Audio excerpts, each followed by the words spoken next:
Hello and welcome once again to Jacob's Toys 5-minute figure reviews. Please do like, share, subscribe and all of those things. All support to the channel is very much appreciated. In this video we are taking a look at COSMO, the builder figure from the Guardians of the Galaxy Volume 3 wave.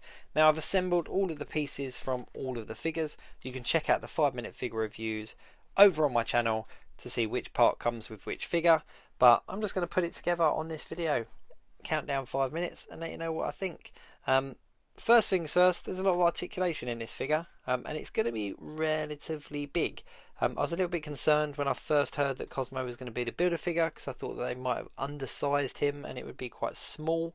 They've done that previously with things like Hitmonkey and that, but you know, granted that was quite a few years back.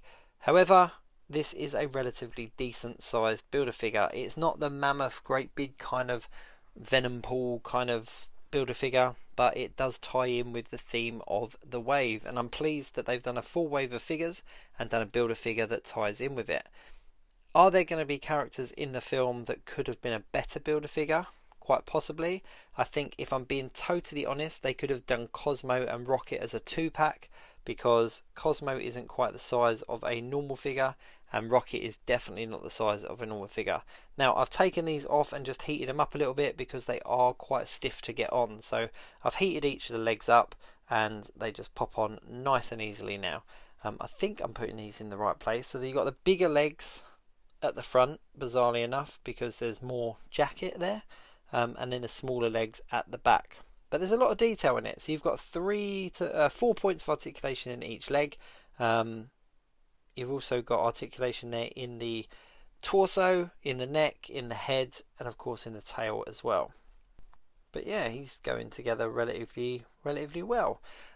Now looking at other brands, other Hasbro brands. So for example, with the G.I. Joe, you had the Snake Eyes and Timber 2-pack. Snake Eyes being a regular kind of 6-inch figure, and Timber being a wolf that's a very similar size to COSMO.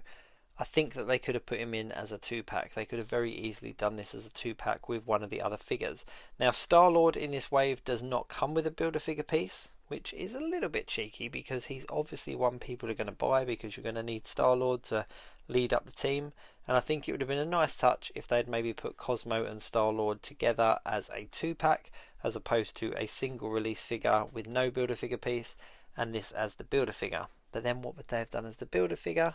I don't know. I need to see the film to work that one out. Now in order to get the helmet onto her head, you've got to take her head off, and then just that comes off quite easily. And then there's 2 bits of plastic that slot into two holes there, so you get it on the right way round, and that fits in quite nicely. The head pops on relatively easy again, and then this goes on this way around. I've got to work out which way around it goes now. But then you've essentially got a little bit of movement in the helmet as well. Now COSMO's a character that we first saw in Guardians of the Galaxy Volume 2, I think it was, then was quite predominant in the holiday special, and is obviously going to be a real kind of mascot for the team in Volume 3. So I'll be interested to see just how much she's in the film, because she was in the holiday special but not a huge amount, not enough to necessarily warrant a figure. And it'll be interesting to see how much she's in the film to see whether it was, you know, worth it as a builder figure or not. But I'm going to put her down in a sitting down position. You can move this tail around a little bit so that you can get her into a relatively dog-like seated position.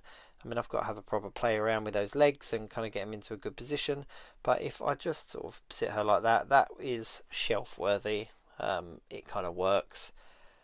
I'm not quite sure what I would do with her though. That's the only problem. Apart from action figure photography and of course just displaying it on the shelf, I'm not quite sure what poses I'd put her in. I mean, there's some vanilla setups. I'm just going to do one now that I could put her in. Let me just grab some of the other Guardians of the Galaxy team uniform characters from this particular wave. So you've got Drax there, you've got Star-Lord. I'll also add in Nebula there. We also got a Kraglin as well. Now Kraglin wasn't in a team uniform, but he's obviously part of the Guardians of the Galaxy. Who else did we get? We got a Mantis as well. There's Mantis at the front. I've put it so that Nebula's sword's kind of coming out of her head. Silly. Rocket there as well, put Rocket in there, but you can see the size difference between Rocket and Cosmo, which does work because the type of dog that she is, and of course the size of a raccoon, it does scale quite nicely. But there we go, there's the kind of team setup without Groot. I haven't opened him yet, but I have done a review over on my channel. But yeah, thanks so much for watching, I'll see you soon.